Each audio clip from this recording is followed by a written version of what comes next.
Welcome to another episode of our video series of The Mechanics of Human Cognition. It's great to be back. I'm doing very well, thank you. A little caffeinated, a little focused. How about you? I'm ready. It's always a pleasure to dissect these really essential human concepts. Excellent, because today we are diving into a topic that is, well, it's arguably the deepest determinant of societal success or failure: justice. Right. And for centuries, philosophers, jurists, and now evolutionary biologists have wrestled with this fundamental question.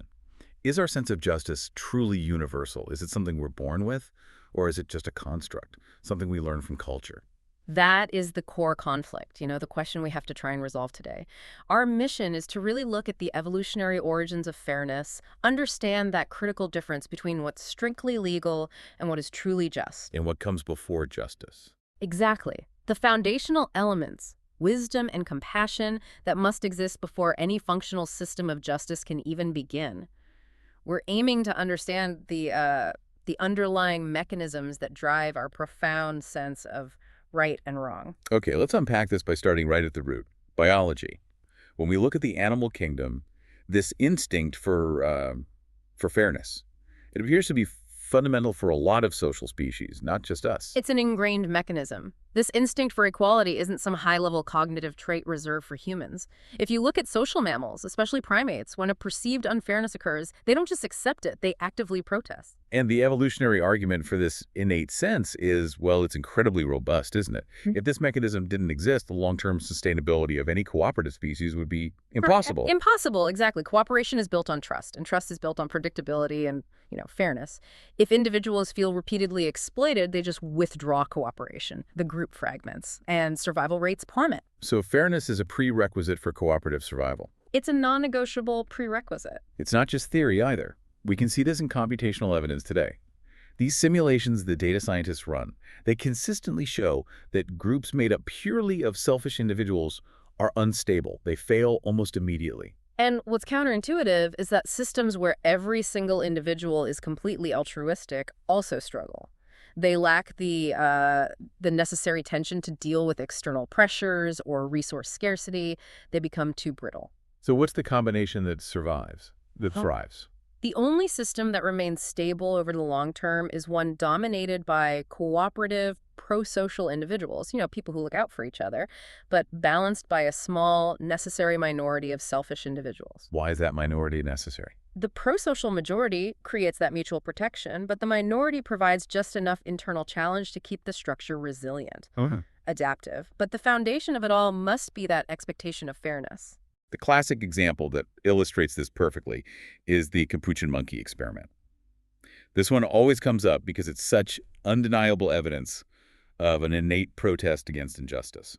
It's a remarkable demonstration. So imagine two Capuchin monkeys. They're separated by a glass partition, and they're doing a simple task, handing a small rock to an experimenter. Okay.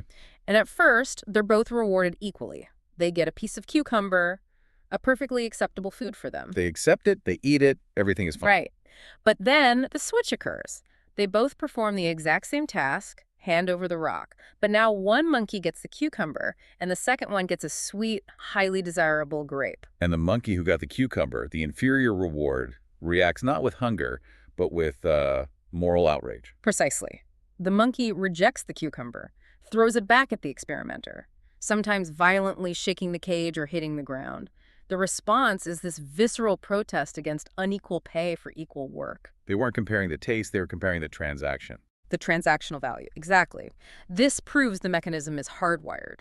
The response to perceived unfairness is an inherent evolutionary feature, not learned. So if that instinct is innate, we need to bridge that gap. From the biology of fairness to the complexity of human society, we have this innate need, so we try to institutionalize it. Which brings us to the messy interface between justice and law.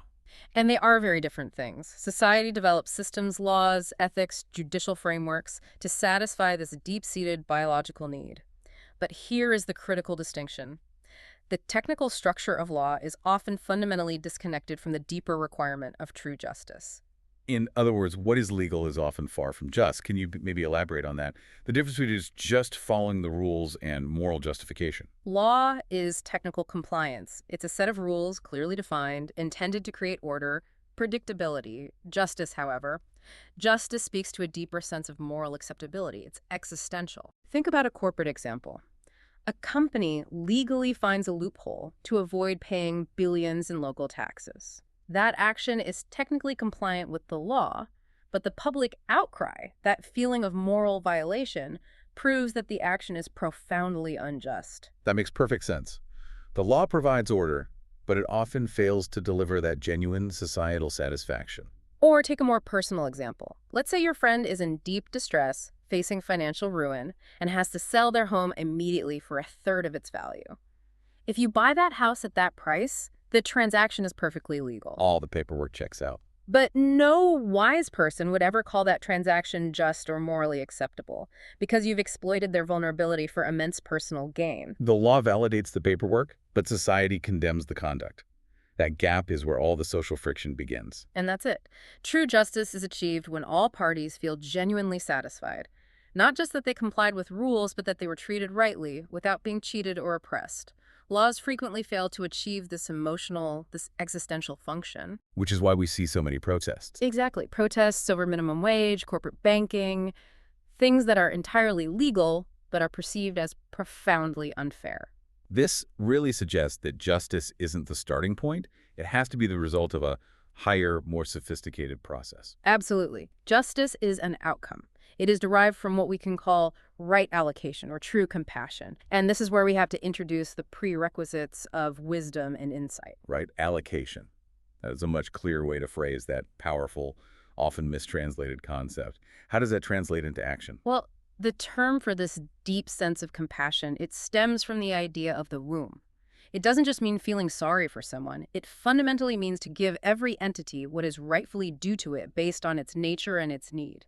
So to enact true justice, you first have to possess the knowledge of what is due to that specific person or entity. Precisely.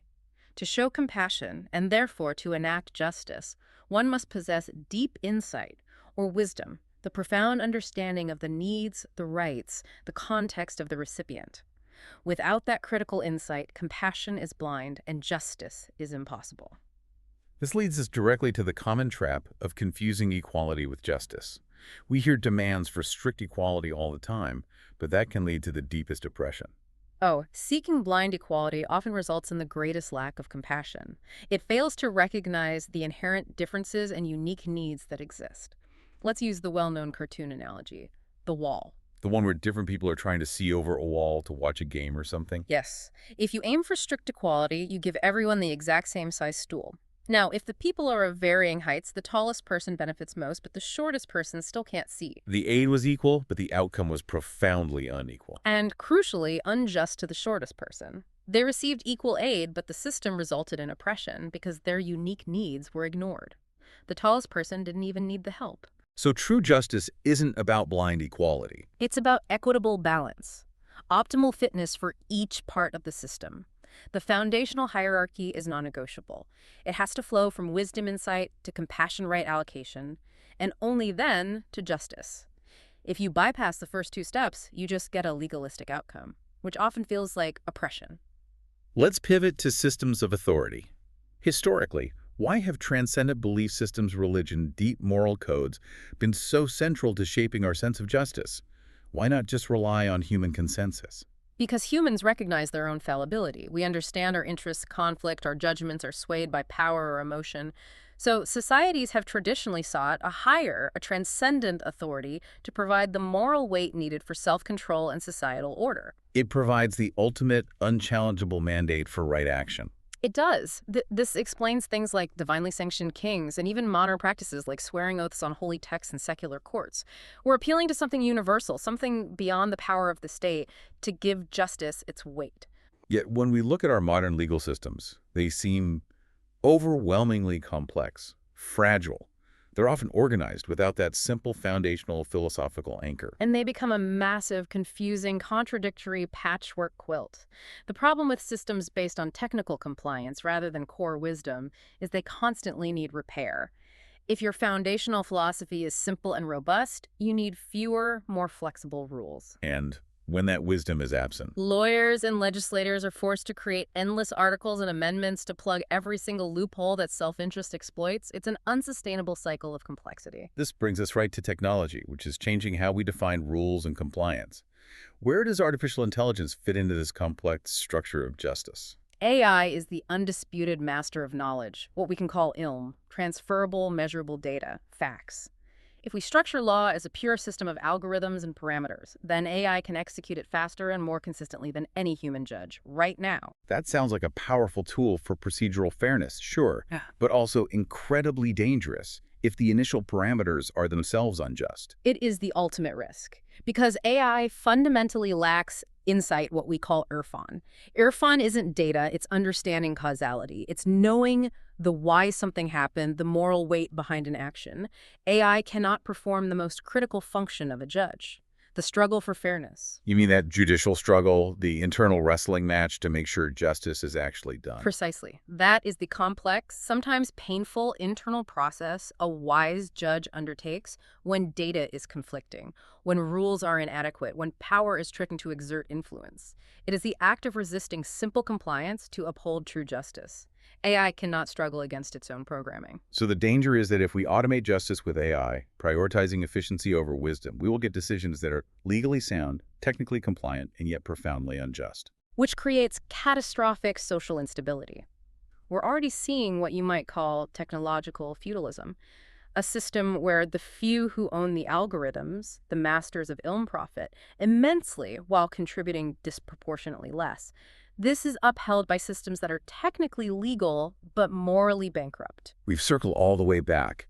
The feeling of justice is innate, but injustice must be learned. It's taught through societal wounds, through unfair treatment. Nature, by contrast, is inherently just. It is, and if you look at the problems facing humanity today, the core crisis is not inflation, not hunger, not even political division. It is the widespread crisis of injustice. And we have to recall that crucial statement about societal stability. The truth is this. A community can survive everything, war, famine, economic collapse, but it cannot survive the loss of justice. If everything else is destroyed but the commitment to justice remains, the community cannot be fundamentally destroyed. It's the axis of survival. It is. Our entire collective struggle today is our inability to behave justly because we've disconnected law from wisdom and compassion. Which means the true path forward requires individuals to reconnect with that essential sequence. Insight, then compassion, then justice. And I'll challenge you, the listener, directly on this. We spend so much energy demanding global justice. But if you stop just for 2 minutes and reflect honestly on whether you are being truly just to yourself and your immediate circle, your family, your colleagues, you will discover you have the power to solve 80% of the problems you complain about in the wider world. Wow. We must first know what justice requires of us personally before we can successfully demand it from the structures above us. A powerful thought to end on. We have to look inward before we can fix the outside world. Thank you for this essential dive into the mechanics of our moral operating system.